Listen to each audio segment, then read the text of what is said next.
My computer crashed, so I didn't have a computer for a couple of days, but now I'm using the children's computer.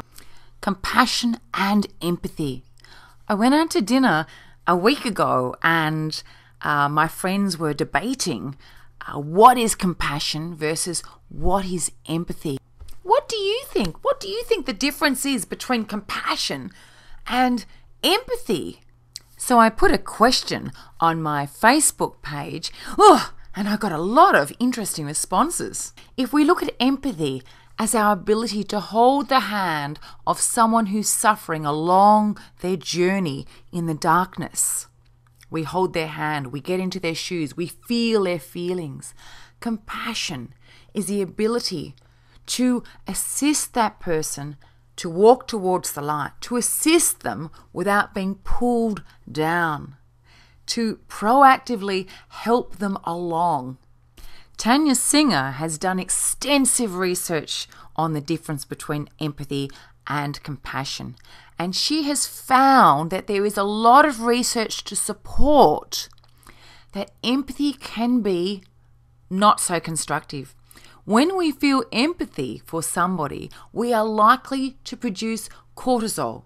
So if I watch a movie of someone experiencing trauma, I'm likely to express cortisol, which is a negative hormonal release. Not good for the immune system, not good for our well-being. Whereas with compassion, you're able to look down on the situation objectively as an observer without releasing the cortisol. Tanya Singer did some research using a Buddhist monk and found when the Buddhist monk watched videos of people that had experienced trauma, the Buddhist monk did not have the same neurological representation.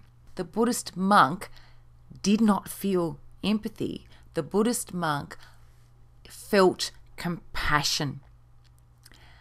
And the way that this occurred was through meditation. Meditation helps us develop our ability to feel compassion. And why this is so important is if we just feel empathy, we can feel the negative health effects of that stress that other person's feeling. So if someone's crying, we feel, oh, isn't that terrible? We're really upset about it. And we actually have the same negative immune effects as the person actually feeling the trauma. Whereas if we feel compassion, we're able to help that person, come in and assist that person without being dragged in by the negativity. Now, I would suggest the way we can develop our own compassion, which is really important here, without being pulled in by empathy, is by meditation, is by looking after our health, is by ASMR, because ASMR helps us to relax, helps us to feel a sense of peace, and helps to develop compassion. So in a nutshell, compassion and empathy are both sympathetic emotions, both feeling emotions. They're good emotions. But empathy can affect our health negatively, whereas compassion, we can be observer, look down, be objective, and get in and help that person without feeling the negativity of that empathy. So let's together look at different ways. And what do you think, by the way? What's your opinion? Let's look at different ways that we can develop compassion, our ability to look down on a situation.